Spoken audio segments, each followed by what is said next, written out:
Ποια είναι κατά τη γνώμη σας η επίδραση της διαπολιτισμικότητας στην παιδαγωγική προσέγγιση που υπάρχει, αλλά και στις σχέσεις ανάμεσα στους μαθητές? Αυτό που ζούμε ή αυτό που θέλουμε να... Αυτό που ζούμε, από την εμπειρία σας. Λοιπόν, υπάρχει μια ίδια αλληλεπίδραση μεταξύ τους. Δεν έχουμε πολλές ρήξεις, όπως πιθανόν να περιμένουμε.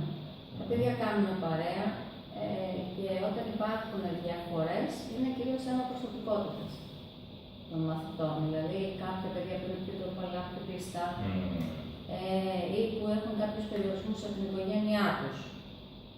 Αυτό κυρίως από τα παιδιά που έρχονται από άλλους πολιτισμούς. Δηλαδή, μπορεί, δεν τους επιτρέπουν οι γονείς τους να συμμετέχουν σε κάποιες παρέες περισσότερο. Έχετε εντοπίσει δηλαδή περιορισμούς? Ναι, μπορεί να μεταφύσουν να πάνε σε μια εκδρομή παλιότερα.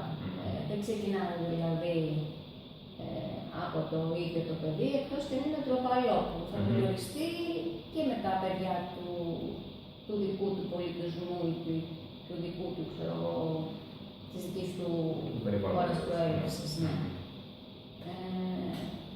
Αλλά δεν αντιμετωπίζουμε ιδιαίτερα προβλήματα. Συνήθως είναι ομαλή και η ένταξη των παιδιών. Και μάλιστα όσο προχωράνε στις τάξεις, τόσο πιο πολύ εντάσσονται και στις εκδρομές και στα δεκαπεντεμελή, στις παρέες, και γίνονται αποδεκτά και από τα παιδιά τα γηγενή, ας πούμε. Δεν είναι να αντιμετωπίσουμε ιδιαίτερα προβλήματα. Μάλιστα. Η πολυθρησκευτική κοινωνία του σήμερα απαιτεί μια διαφορετική προσέγγιση για όλους τους εκπαιδευτικούς.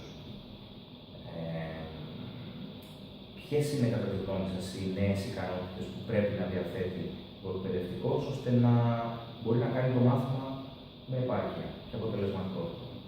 Πρέπει να έχει πιο ανοιχτό μυαλό. Να μην είναι κλεισμένο στον εαυτό του ή στον πολιτισμό του ή σε αυτό που γνωρίζει, να είναι ανοιχτός και στη συζήτηση με τα παιδιά.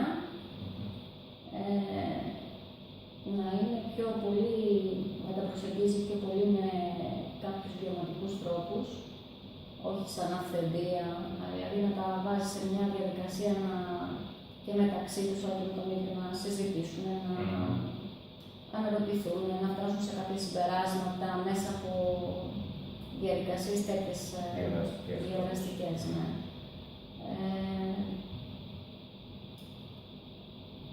Να μην είναι πολύ κλειστή σε αυτό που, δηλαδή, αρνητική στο διαφορετικό, στο άλλο. Γιατί αν ο δάσκαλος είναι κλειστός και αρνητικός, τότε πώς θα το προσεγγίσει το παιδί? Και βέβαια θα πρέπει να έχει και κάποιες γνώσεις. Δηλαδή να φροντίσει να αποκτήσει κάποιες γνώσεις. Τώρα, ας πούμε, που έχουμε παιδιά από μουσουλμανικές χώρες, πρέπει λίγο να ξέρουμε τι είναι και το Ισλάμ. Δηλαδή, να σεβαστούμε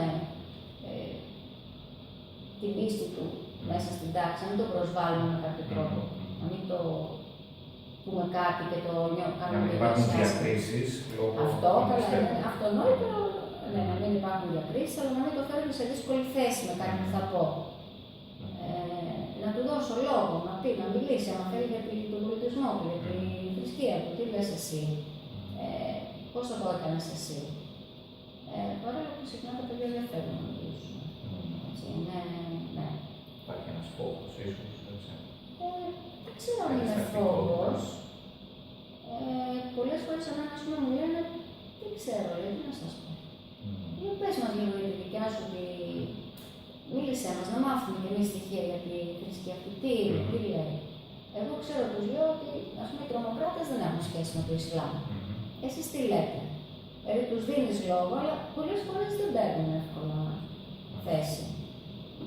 Και μάλιστα ορισμένα από αυτά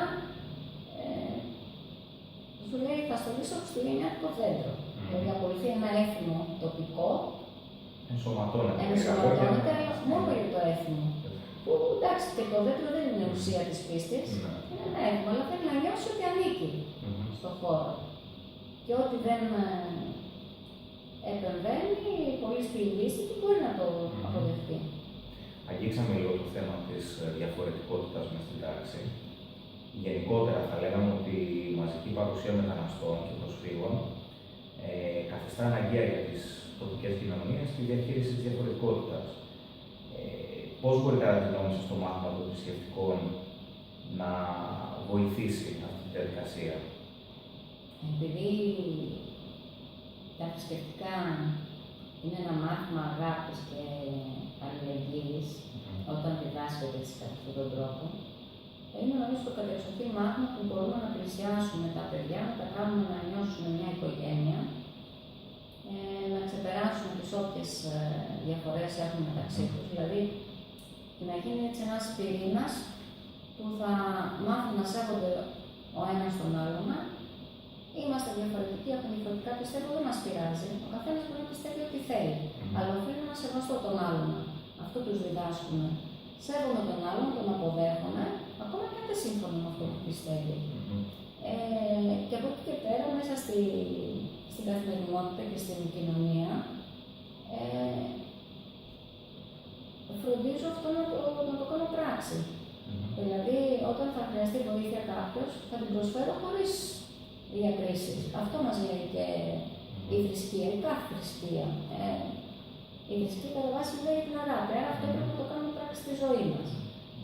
Την ανεκτικότητα.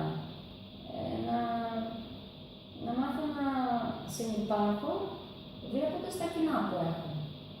Δηλαδή τι θέλω, θέλω δικαιοσύνη, θέλω αγάπη, θέλω ισότητα. Οπότε εστιάζουμε στα θετικά, εστιάζουμε στα κοινά που έχουμε. Και εντάξει, ας πούμε και μέσα από τις ιστορίες που μπορούμε να τους πούμε μέσα από τη θρησκεία που διδάσκουμε, αυτά πρέπει να τονίσουμε. Τέλεια. Σας ευχαριστώ πάρα πολύ.